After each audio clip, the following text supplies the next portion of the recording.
ಏನೋ ಒಬ್ಬ ಬೋವಿ ಸಮಾಜದ ಮಾಜಿ ರಾಜ್ಯ ಘಟಕದ ಅಧ್ಯಕ್ಷ ಇವತ್ತು ಒಂದು ಒಕ್ಕಲಿಗ ಸಮುದಾಯವನ್ನು ಇಡೀ ಕರ್ನಾಟಕದಲ್ಲಿ ಒಂದು ಪ್ರಬಲವಾಗಿರುವಂಥ ನಮ್ಮ ಸಮುದಾಯವನ್ನು ಅವನ ತೆವಲಿಗೋಸ್ಕರ ಯಾವುದೋ ಭೂಮಾಫಿಯಾದ ವಿಚಾರಕ್ಕೋಸ್ಕರ ಒಂದು ಸಮುದಾಯವನ್ನು ಸುಳೆ ಮಕ್ಕಳು ಲೋಫರ್ಗಳು ಅಂತ ಭಾಳ ಕೀಳಾಗಿ ಮಾತನಾಡಿರ್ತಕ್ಕಂಥದ್ದನ್ನು ಒಕ್ಕಲಿಗ ಸಮುದಾಯದ ನಾವುಗಳು ಈ ವಿಚಾರವನ್ನು ಸಹಿಸಕ್ಕೆ ಸಾಧ್ಯ ಇಲ್ಲ. ಮೈಸೂರು ನಗರದಲ್ಲಿ ನಿನ್ನ ತೀಟೆ ತೆವಲು, ನಿನಗೊಬ್ಬ ಕಳ್ಳ 420 ನೀನು ಹೋಗಿ ಅಕ್ರಮವಾಗಿ ಜಮೀನನ್ನು ಒಡೆದೆಯ ವಿಚಾರಕ್ಕೆ ಒಂದು ಸಮುದಾಯವನ್ನು ಬೈತಕ್ಕಂಥದ್ದು ಎಷ್ಟು ಮಟ್ಟಕ್ಕೆ ಸರಿ ಅಂತಕ್ಕಂಥದ್ದನ್ನು ಅವನು ಕೇಳ್ತಾ ಇದ್ದೀನಿ. ಸೀತಾರಾಮ್ ಹೇಳಿಕೆಯನ್ನು ಈ ಕೂಡಲೇ ಮೈಸೂರು ಜಿಲ್ಲಾಡಳಿತ, ಮೈಸೂರು ನಗರ ಪೊಲೀಸ್ ಆಯುಕ್ತರು ಭಾಳ ಗಂಭೀರವಾಗಿ ತಗೊಳ್ಬೇಕು. ಅವನ ವಿರುದ್ಧ ಕಾನೂನಲ್ಲಿ ಕೇಸನ್ನು ದಾಖಲು ಮಾಡಬೇಕು.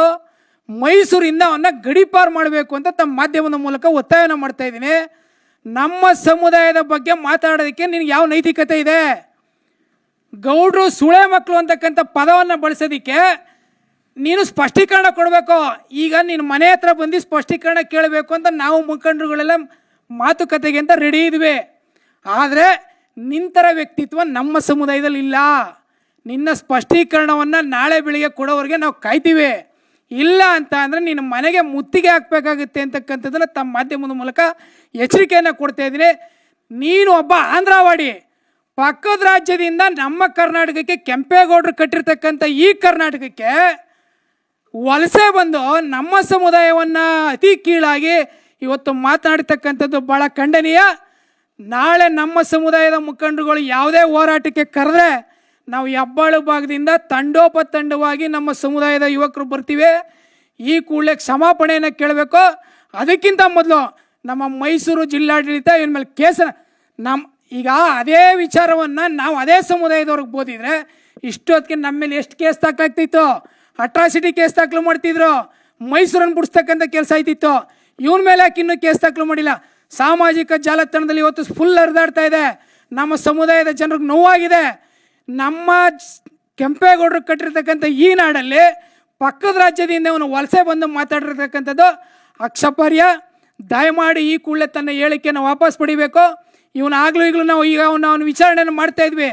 ಇವನು ನಮ್ಮ ಸನ್ಮಾನ್ಯ ಈಗ ಇರ್ತಕ್ಕಂಥ CM ಅವ್ರ ಜೊತೆಲಿ ಅಲ್ಲಿ ಇಲ್ಲಿ ಫೋಟೋ ಗೀಟೋ ತೆಗೆಸ್ಕೊಳ್ಳೋಂಥ ಕೆಲಸ, ಅವ್ರನ್ನ ಬೆದರಿಕೆ ಆಗ್ತಕ್ಕಂಥ ಕೆಲಸಗಳು ಇವನು ನಿರಂತರವಾಗಿ HD ಕೋಟೆ ತಾಲೂಕಲ್ಲಿ ನಡೀತಾ ಇದ್ದಕ್ಕಂಥದ್ದು ನಮಗೂ ಮಾಹಿತಿ ಇದೆ. ಇವನ್ನ ಪೂರ ತಿಳ್ಕೋಬೇಕು. ಇವನ್ನ ಮೈಸೂರಿನ ಗಡೀಪಾರು ಮಾಡಬೇಕು. ಆದರೆ ಇವನ್ನ ಜಾತಿ ನಿಂದನೆ ಕೆಲಸ ಇವನಿಗೆ ರೌಡಿ ಶೀಟ್ ಮಾಡಬೇಕು ಅಂತ ತಮ್ಮ ಮಾಧ್ಯಮದ ಮೂಲಕ ಒತ್ತಾಯನ ಮಾಡ್ತಾ ಇದ್ದೀವಿ. ಬಹಿರಂಗವಾಗಿ ಏನಾದರೂ ಕ್ಷಮೆ ಕೇಳಿದ್ರೆ ಮುಂದಿನ ನಡೆ ಏನಾಗಿರುತ್ತೆ? ಬಹಿರಂಗ ಕ್ಷಮೆ ಕೇಳಿದ್ರೆ ಬಿಡೋ ಪ್ರಶ್ನೆ ಇಲ್ಲ ಸರ್. ಈಗ ನಾನು ಕಳ್ತನ ಮಾಡಿ ಕೊಲೆ ಮಾಡಿ ನಾನು ಕ್ಷಮೆ ಕೇಳ್ತೀನಿ, ಕೊಲೆ ಮಾಡಿರೋದ್ರೆ ಬುಡಕ್ಕಾಗ್ಬಿಡುತ್ತಾ? ನಮ್ಮ ಸಮುದಾಯಕ್ಕೆ ನಮಗೆ ನೋವಾಗಿರ್ತಕ್ಕಂಥದನ್ನು ಯಾರು ಕಟ್ಕೊಡೋರು? ಈ ಕೂಡಲೇ ಅವನಿಗೆ ಕೇಸ್ ದಾಖಲು ಮಾಡಬೇಕು. ಜಿಲ್ಲಾಡಳಿತ ಸ್ವಯಂ ಪ್ರೇರಿತವಾಗಿ ಕೇಸ್ ದಾಖಲು ಮಾಡಬೇಕು. ಅವ್ರನ್ನ ಕಾಯೋದಲ್ಲ. ಇಷ್ಟೊತ್ತು ಕೇಸ್ ಆಗಬೇಕಿತ್ತು, ಕೇಸ್ ಆಗಿಲ್ಲ. ದಯಮಾಡಿ ಮೈಸೂರು ಜಿಲ್ಲಾಡಳಿತ, ಮೈಸೂರು ಕಮಿಷನರು ಇವನಿಗೆ ಕೇಸ್ ಮಾಡಬೇಕು, ಇವನ್ನ ಗಡೀಪಾರು ಮಾಡಬೇಕು ಅಂತ ತಮ್ಮ ಮಾಧ್ಯಮದ ಮೂಲಕ ಒತ್ತಾಯನ ಮಾಡ್ತಾ ಇದ್ದೀನಿ. ವಿಚಾರವಾಗಿ ಸೀತಾರಾಮ್ ಅವರಿಗೆ ದೂರವಾಣಿ ಕರೆ ಮಾಡಿ ಸ್ಪಷ್ಟೀಕರಣ ಏನಾದರೂ ಕೇಳೋ ಪ್ರಯತ್ನ ಫೋನ್ ಎತ್ತುತ್ತಾ ಇಲ್ಲ. ಅವರು ಫೋನ್ನ ಕರೆಯನ್ನು ಮಾಡಿದ್ದೀವಿ, ಫೋನ್ ತೆಗಿತಾ ಇಲ್ಲ, ಫೋನ್ ಸ್ವಿಚ್ ಆಫ್ ಇದೆ. ಅವರು ಬೆಳಗ್ಗೆ ಬಂದು ಯಾವ ರೀತಿ ಸ್ಪಷ್ಟೀಕರಣ ಕೊಡ್ತಾರೆ ಅಂತ ನಾವು ಕಾಯ್ತಾ ಇದ್ದೀವಿ.